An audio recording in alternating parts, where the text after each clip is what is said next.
100થી વધારે દીકરાઓને જમીન નથી, મકાન નથી, એક આંખ કાચની નાખી, પપ્પાની ગેરહાજરી છે તો પણ લગ્ન લાઈફ લાઈનમાં કરાવ્યા છે અને પાલક પિતા તરીકેની સાઇન મેં કરી છે. તો એને તમે પ્રેક્ટિકલ વેથી એવું સમજાવો છો કે હકીકતમાં જે જરૂરી છે એ પકડો અને પાત્ર જુઓ. હું એક જ વાત કહેતો હોય કે છોકરો જેની સાથે જ્યારે લગ્ન કરવાના છે ને એ પાતાળમાંથી પાણી કાઢે એવો દીકરો હોવો જોઈએ. એ પાત્ર તમને હું આપીશ. અમારું કામ છે દીકરી દત્તક યોજના, એટલે કે 18 વર્ષથી લઈને 55 વર્ષની કોઈ પણ સમાજની દીકરી હોય એને સગાઈ અને લગ્ન માટે દત્તક લેવી. યોજનામાં આપણે દીકરીના પરિવાર પાસેથી કોઈ રૂપિયો ચાર્જ કરીએ છીએ? આજ સુધીમાં લીધો નથી અને જીવી ત્યાં સુધી લેવા માંગતા નથી. એનું કંકુની ડાબલી નથી વાપરતા. લાઇફલાઇન યુનાઇટેડ ફાઉન્ડેશન ખાલી સુરત પૂરતું સીમિત છે કે પછી ઓલ ઓવર એરિયામાં કવર અપ કરેલું છે? અત્યારે હાલમાં કરંટમાં 17થી વધારે દેશોમાં તમે દીકરીના લગ્ન કરીને મોકલ્યા છે. કોઈ પણ હિસાબે સગાઈ સંબંધ છૂટાછેડા છે એને અટકાવવા છે, નાબૂદ કરવા છે, બંધ કરવા છે.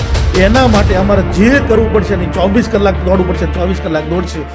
CID ક્રાઇમ મિસિંગ સેલમાં કોઓર્ડિનેટર તરીકે 4 વર્ષ પોલીસ ખાતામાં કામ કર્યું. અમેરિકાનો award, Dubai police award, parliament award, 4 તો વર્લ્ડ રેકોર્ડ મારા નામ. 7 ગુજરાતી બોટાદ ભણેલો, ગામડામાં ભણેલો માણસ, 7 ભણવા જ મળ્યો અને છતાં 4 દેશમાં કામ કરું છું. દીકરીઓના આશીર્વાદ છે. સગાઈ ન થવાના 6 કારણો છે સમાજમાં. તો સાહેબ એવો એકાદો મુદ્દો કે જે બંને પક્ષને તમે ટ્રેનિંગ આપતા હોય? જેટલું પણ ઘનશ્યામ ઇટાલિયા એક લાઈફલાઈને સર્જન કર્યું છે ને એ આખા સમાજને કોઈ પણ જ્ઞાતિનાને લઈ જવું હોય તો ખુલ્લું છે અને કોઈ પાસવર્ડ કે લોક નથી. એ મારી ચેલેન્જ છે સાહેબ. એવા દીકરા સાથે મારે પરણાવવા છે. અત્યારે પણ લિસ્ટ છે, પણ મારે 50મું 51મું થાય ને તો હું લિસ્ટ મૂકવાનો સોશિયલ મીડિયા. મેં જનક મેલ આપણે એવો બનાવ્યો છે કે એક દિવસમાં 11 દીકરીનો જોવાનું ગોઠવા. 4 વખત મુલાકાત થઈ ગયા અને મને એટલી મોટી ઓફર આપી છે. આ અત્યારે જે કામ અમે કરી રહ્યા છીએ એ માત્ર 5% છે. હજી તો મારે 95% કામ કરવાનું. લગ્ન પછી આવતા પ્રશ્નનું સોલ્યુશન એની માસ્ટર કી એટલે લાઈફલાઈન છે.